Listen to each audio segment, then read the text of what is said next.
I want to share with you the most important message I believe that exists. You know, there's a famous philosophy. I'm closing my eyes because I can think better without distractions. There's a famous philosophy or philosopher that says, "I think, therefore I am." The question is, who is the am that is thinking?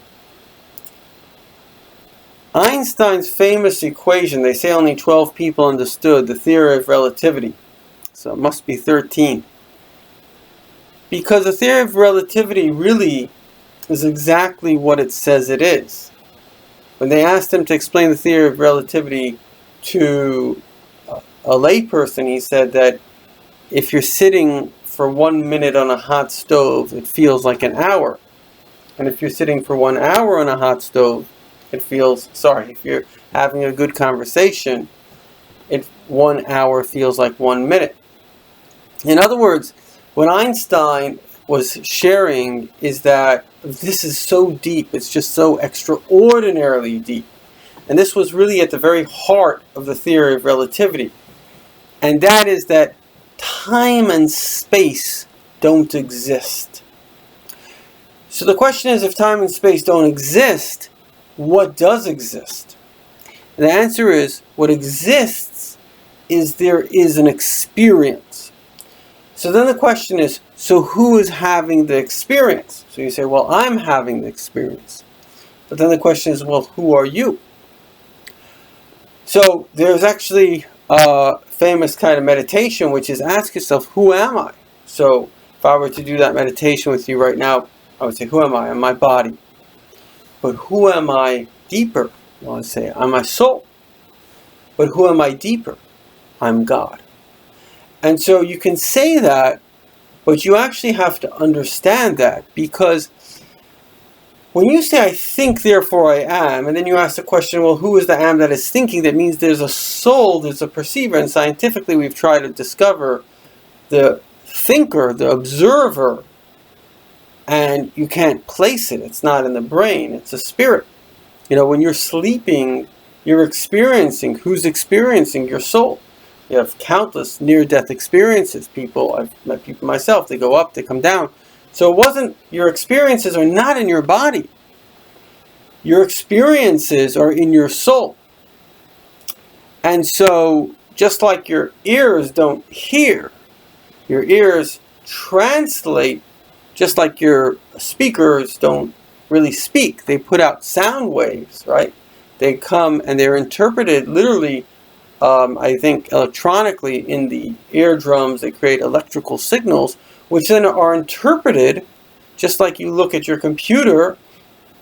It's not really an image. It's really a couple of pixels put together to look like an image, which is why it can change in a second. But your brain interprets it as an image, and therefore it becomes an experience. And again, who's experiencing it? Well, not the brain. Brain's just basically like margarine. The soul is experiencing it. And the soul can experience things of many different dimensions. You can go to heaven, God forbid hell, it can go to many different dimensions. So then the question is, well, who exactly is the soul that's experiencing all these experiences? And the bottom line is, the soul is actually God.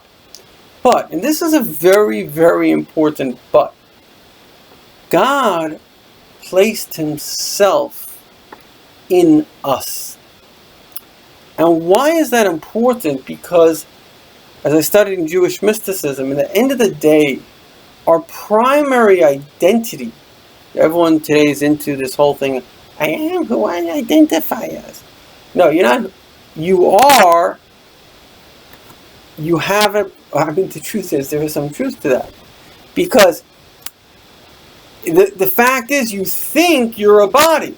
So you point, if I say point to yourself, you don't point to some kind of thing in the sky, you point to your body. Because that is what you imagine who you are. And so because your primary perception of self came till you were about 2 years old, we create our identity at about 2. So you genuinely think, even as I speak to you now, and even myself knowing all these kind of concepts that we're really a soul, really God, but we still have a subconscious premise that this is who we are, we're a body. And this creates an unbelievable concept, truly unbelievable concept.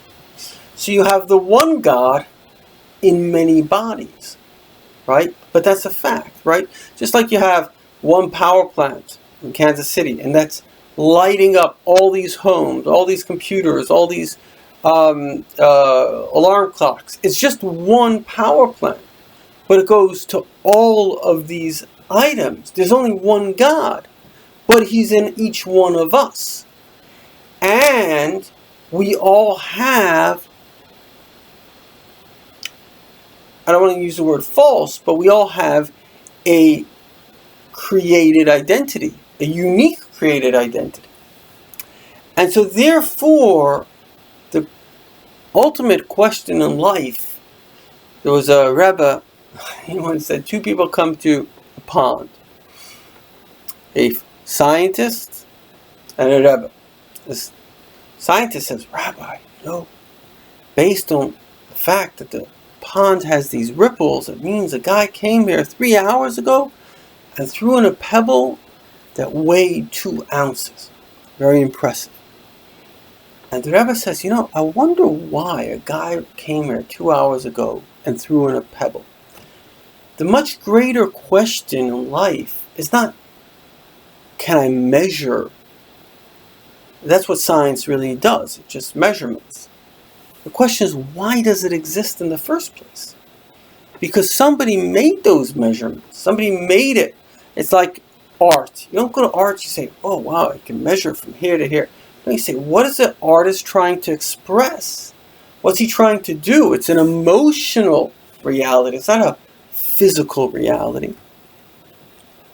And ultimately, the Jewish mystics speak about it very clearly. God wanted a dwelling in this world, which practically means that God wanted to literally come into a body, because there's a unique desire that we all have, which is to sort of be able to inhabit someone else. And in a way, that's what a relationship is. We like to inhabit another person. And so God wanted to be able to inhabit us. And when we kind of want that too, because that's how relationships work, they're based on desire. So if 2 people want to inhabit each other, then they form a new identity in a way. Or they form like this thing, this sum that's greater than its parts.